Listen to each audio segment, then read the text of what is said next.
Bonjour à tous et bienvenue autour de cette grande table du mercredi. Matignon face caméra, une plongée au cœur du pouvoir, la série documentaire Édouard, mon pote de droite, dont le troisième volet intitulé Aux manettes sera diffusé ce dimanche sur France 5, revient sur l'expérience du pouvoir par Édouard Philippe. Invité ce midi, son réalisateur Laurent Sibien et en regardeuse, la journaliste Raphaël Baquet, auteur précédemment de L'Enfer de Matignon. Mais d'abord, Rome, ville ouverte à l'amour, à l'errance et à la mélancolie, paru pour la première fois en Italie en 1973, le dernier été en ville.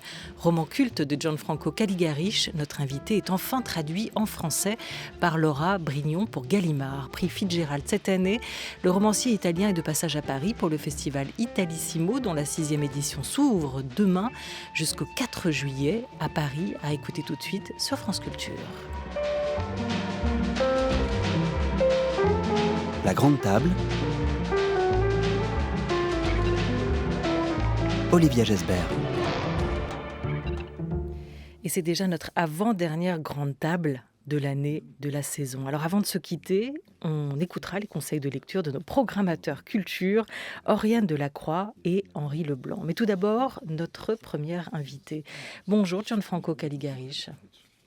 Buongiorno. Bonjour. Buongiorno a voi, contento di essere qui. Bonjour, je suis très heureux d'être ici. Et on est très heureux de vous recevoir. Bonjour à votre voix française qu'on vient d'entendre, Nicolas Bichon. Bonjour.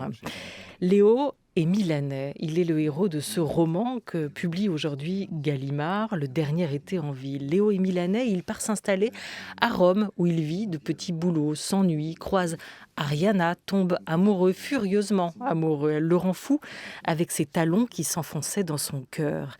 Étrange aventure que celle de Léo. Mais d'abord, étrange aventure que celle de votre roman, Gianfranco Caligarish. Votre premier roman paru pour la première fois en Italie, il y a presque 50 ans, en 73, et qui s'offre une deuxième vie aujourd'hui avec pas moins de 17 pays où le livre est en cours de traduction. Et aujourd'hui, ce livre qui paraît enfin traduit en France. Que s'est-il passé durant ces 50 ans ? Pourquoi cette nouvelle aventure qui commence pour ce livre ? È difficile dirlo. Ce n'est pas facile à expliquer. Sono passati tanti Il anni. y a de nombreuses années qui se sont écoulées. E quindi io so che è stato il mio arrivare a Roma, avevo Je 20 sais que anni. je suis arrivé à Rome, j'avais È stata 20 ans. una vera scossa. C'était vraiment un Ho choc. trovato un modo di vivere J'ai découvert che era molto lontano da une quello di nouvelle façon de Milano. vivre, bien différente de comment on vivait à Milan. Mi sono innamorato della Je suis città, tombé amoureux de Rome, come avrei potuto innamorarmi di una ragazza, tout comme j'aurais pu tomber amoureux d'une jeune fille. perché spesso andavo a Milano col treno Car j'allais souvent à per Milan il giornale avec le train, dove lavoravo. pour le journal avec lequel je E collaborais. quando ripartivo per tornare a Et quand Roma, je repartais pour Rome, 100 chilometri prima, 50 50 ou 100 kilomètres prima di arrivare a Roma, avant d'arriver à Rome, c'è un paese che si chiama Orte, il y a un petit pays qui s'appelle, un petit village qui s'appelle Orte, dove si fermava il treno per una fermata. où le train s'arrêtait. Da quel momento lì mi veniva un batticuore, Dès que j'arrivais à Orte, mon cœur se mettait à battre, come se ad aspettarmi alla stazione ci fosse una ragazza. comme si il y avait une fille qui m'attendait à la gare. Invece mi aspettava la città. Mais non, c'était Rome qui m'attendait. Cette ville où vous avez donc migré quand vous aviez, un peu comme votre héros, votre personnage, Léo, 20 ans dans les années 60.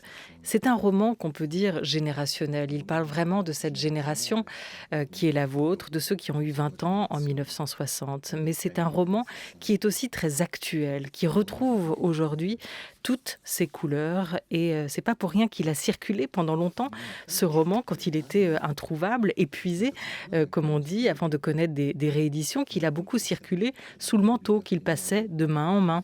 Et que chaque génération, peut-être, a pu se retrouver aussi en partie dans votre style et dans cette histoire. Mais commençons par Rome, qui est peut-être l'autre personnage principal, l'autre protagoniste de ce roman.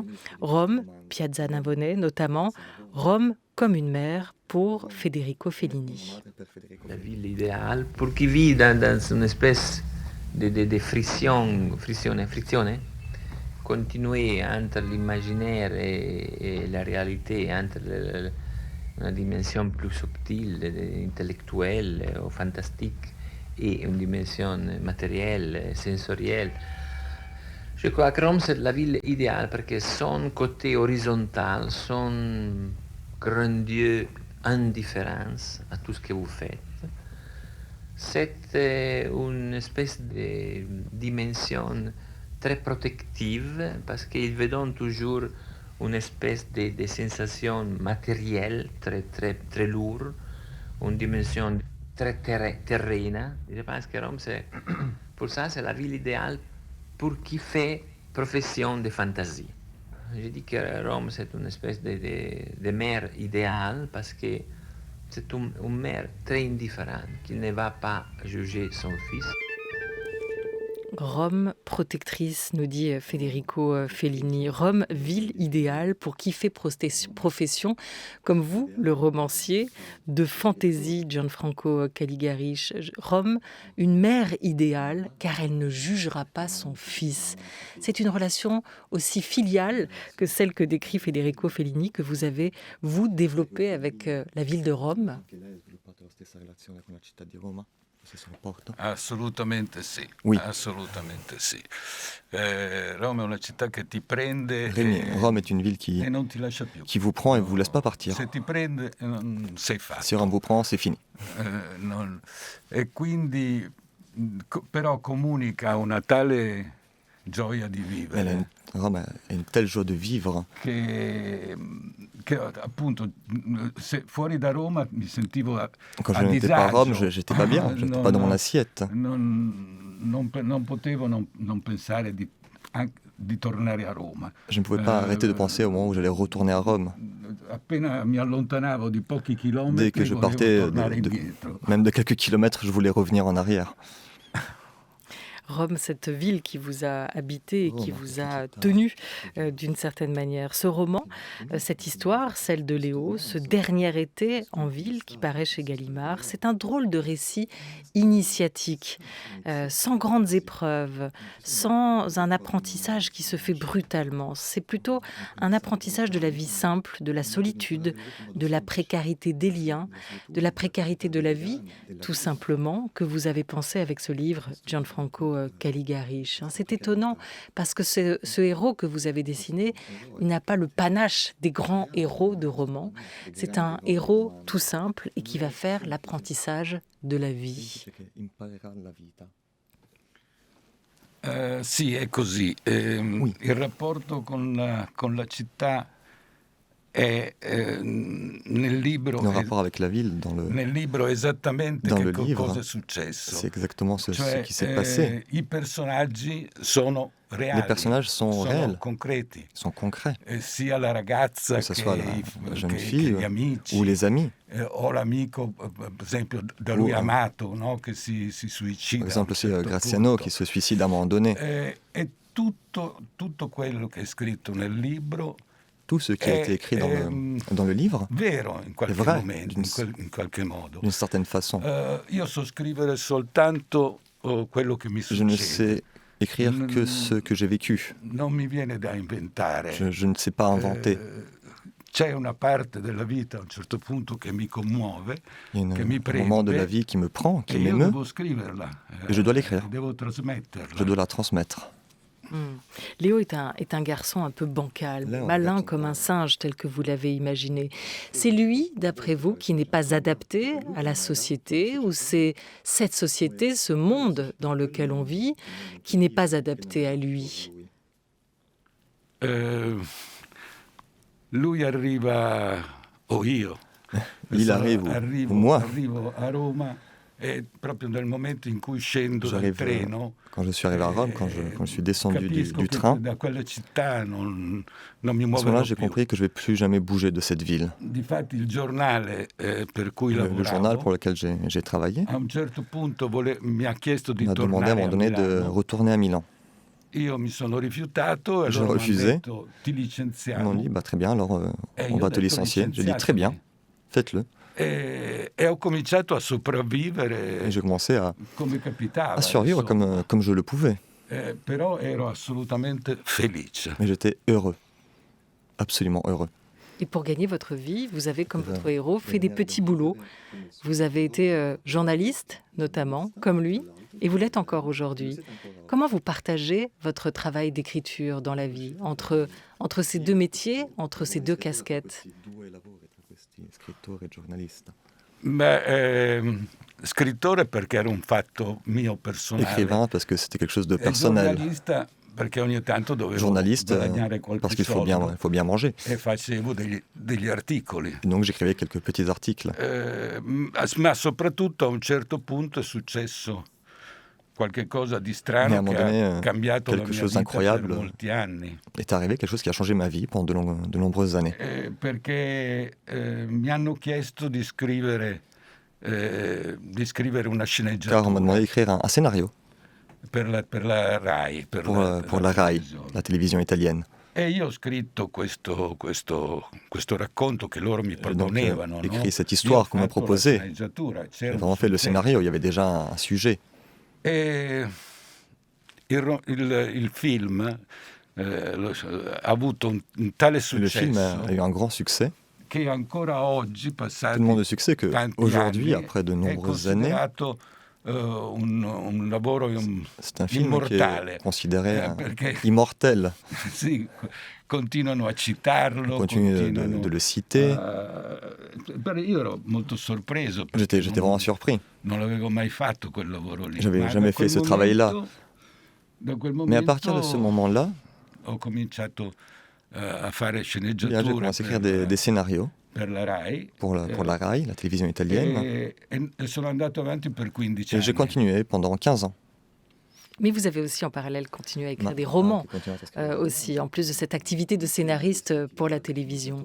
Ça vous fait bizarre, pour le demander franchement, Gianfranco Caligarish, que ce premier roman ressorte aujourd'hui?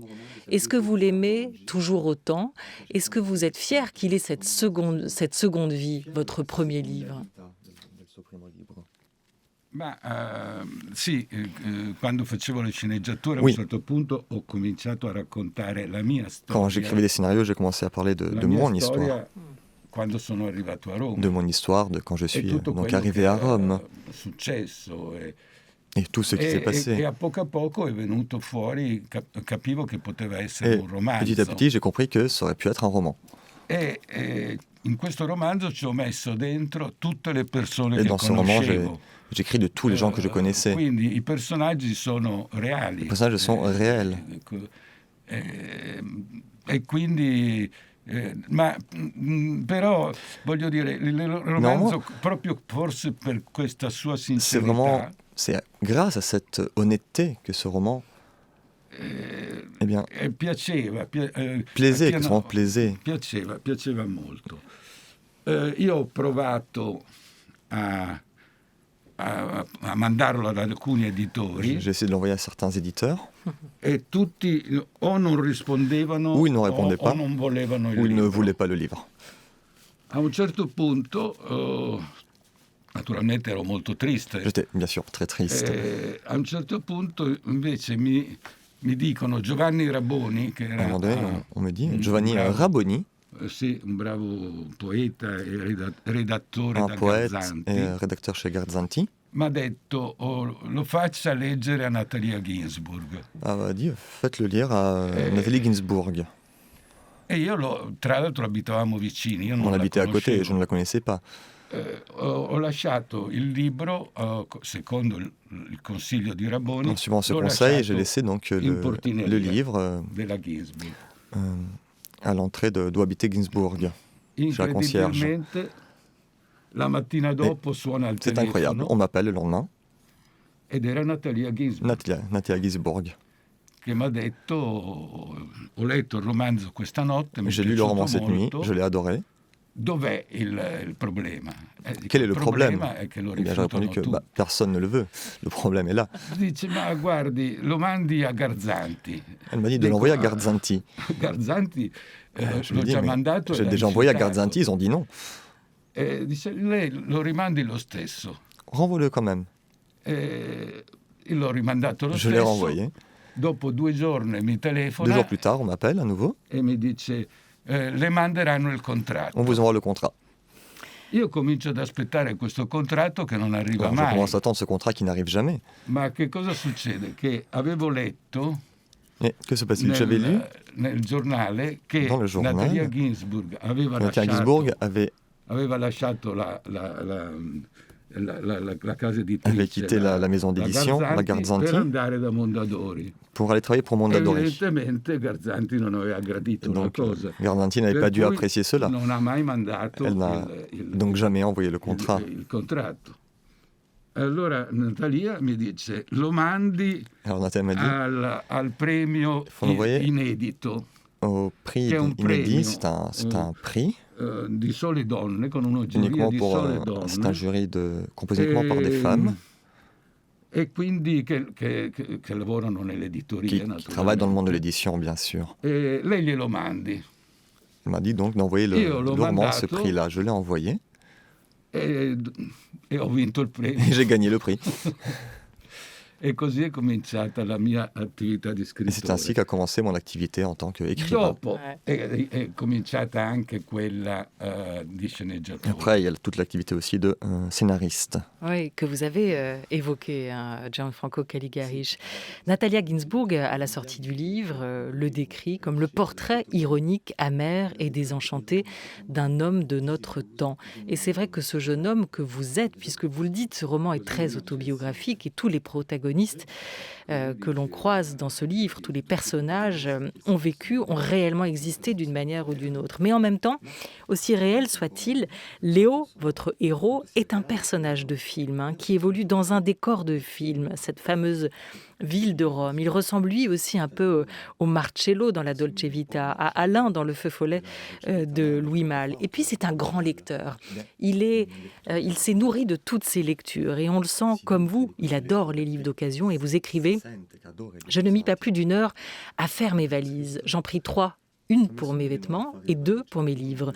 Ceux qui ne me quittaient jamais, ceux que j'emportais toujours d'un hôtel à l'autre, de n'importe quel endroit à n'importe quel endroit. Il y avait la vieille édition de l'Ulysse dans la collection Médusa, Moby Dick, Conrad et l'édition de poche de Gatsby, jaunie mais encore entière. Puis je pris Martin Eden, Nabokov, Ce bon vieux M et le poème d'Eliott et de Thomas, Bovary, Le Monde d'hier, Chandler et le Quatuor d'Alexandrie, de Durel, Shakespeare et Tchekhov. Le tout entrait dans 2 valises. Voilà pour les goûts littéraires, cette passion pour la littérature que votre personnage entretient et qu'on imagine aussi proche de vous. Un mot de votre style qui est quand même si particulier, Gianfranco Caligarish, et qui explique que beaucoup de lecteurs se soient sûrement retrouvés aussi dans votre prose. Honnête, disiez-vous à l'instant, sincère, propre à l'identification. L'histoire de Léo, elle s'ouvre sur un constat. J'avais rencontré des gens de toutes sortes, mais tôt ou tard, ils arboraient tous un air insatisfait qui m'avait amené à conclure que la vie, il valait mieux se contenter de l'observer. L'humour et la politesse du désespoir, dit-on à Gianfranco Caligarish. C'est aussi ce que dit un aphorisme célèbre qui convient bien à votre personnage et à votre écriture si tendrement sarcastique. Vous souscrivez l'humour et la politesse du désespoir? Modo per essere educatamente disperati. Sì, Oui. anche qui è la città che comanda. Là aussi, c'est toujours la ville qui décide. E quindi lui passa molto tempo a leggere. Il passe beaucoup de temps à lire. E ha dei grandi amori che sono quelli che Léo a des grands sono amours, stati- ceux qui ont été... Tanto che cité. quando sente che la sua vita tel point que quand il romana è sent que sa vie finita, romaine est terminée, decide che è terminata la sua vita. il décide que sa vie aussi la sua vita stessa. est terminée. Per cui riempie 2 valigie di libri, Il remplit donc 2 valises de livres. va in una spiaggia sul Il mare, s'en va sur lega le valigie une plage, al braccio il met les ed valises entra- autour des ed bras entra nel et mare. il rentre dans l'eau. E così è la sua fine, insomma. Telle est sa fin. ha vissuto e letto abbastanza Il a assez vécu, per assez poter lu fare a meno di continuare a pour vivere. pouvoir arrêter de vivre. Oui, dans sa descente sans fer, il va Sì, atteindre questo ce que vous fusione appelez linfe un état arrivare crépusculaire. in stato crepuscolare, Mais come on voit que scritto. cet état-là, Ma même si vous l'avez possiamo vedere anche approché, questo vous stato n'êtes che pas tombé aussi bas puisque vous êtes là aujourd'hui se anche se avec si è nous avvicinato, pour non en è nato fino in parler. fondo, perché Merci beaucoup à vous, Gianfranco Caligarish. Vous restez avec nous. Sì, so nuotare. je sais nager. Oui, on va encore parler de ces livres que vous aimez tant. Restez avec nous, Gianfranco Caligarish. France Culture. La grande table.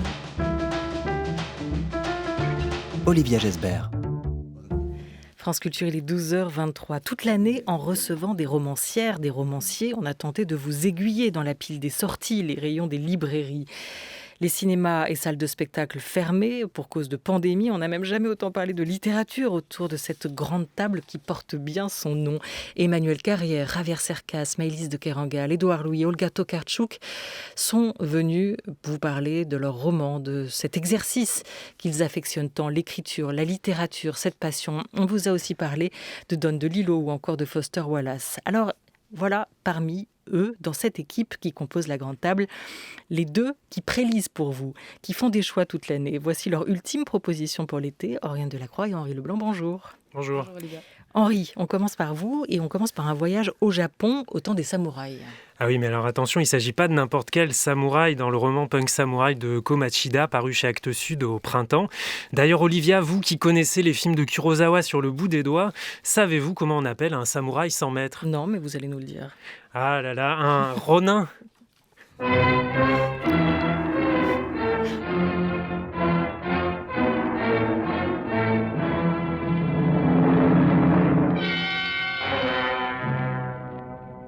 Kakari Junoshin, notre héros, n'a pas d'autre maître, lui, que sa langue bien pendue, aussi affûtée que son sabre. Sans raison apparente, Junoshin découpe un vieillard au bord de la route et il justifie son geste auprès d'un samouraï qui passait par là. Le vieillard, apparemment inoffensif, était en réalité membre d'une secte extrêmement dangereuse, les agitateurs de l'épigastre, qui s'apprêteraient à renverser l'Empire. Alors par quels moyens, me demanderez-vous, les hérétiques passeraient leur temps à agiter leur bassin dans le but d'être expulsés dans le monde de la grande vérité. Alors si vous comprenez le danger qui menace l'ordre social, éclairez-moi, n'hésitez pas. Vous l'aurez compris, l'absurde règne dans le roman de Ko Machida. Le samouraï a le malheur de croire sur parole l'histoire abracadabrante de Junoshin. Il le fait embaucher par son maître, et voilà la machine lancée. Car Punk Samurai interroge la notion de vérité dans une période où une vie peut être ôtée d'un coup de sabre ou à cause d'un mot de trop. Les chefs de royaume parlent de fake news, les hommes de main mettent en place des machinations. Tiens, ça nous rappelle quelque chose, non ? Conspirationnisme, vérité alternative. Ce roman fait donc office de médicament en cette période, car par la bêtise et les situations cocasses, Ko Machida démonte tous les arguments de n'importe quel complotiste. L'auteur convoque ici autant Machiavel pour ses réflexions sur le pouvoir que Don Quichotte avec sa quête impossible. S'entrecroisent une aventure picaresque où Junoshin et son compagnon tentent de sauver leur peau, des anachronismes qui penchent du côté des Monty Python et une tendresse qui rappelle Italo Calvino. Le tout matiné d'un argot et d'une énergie qui vous régaleront pendant l'été.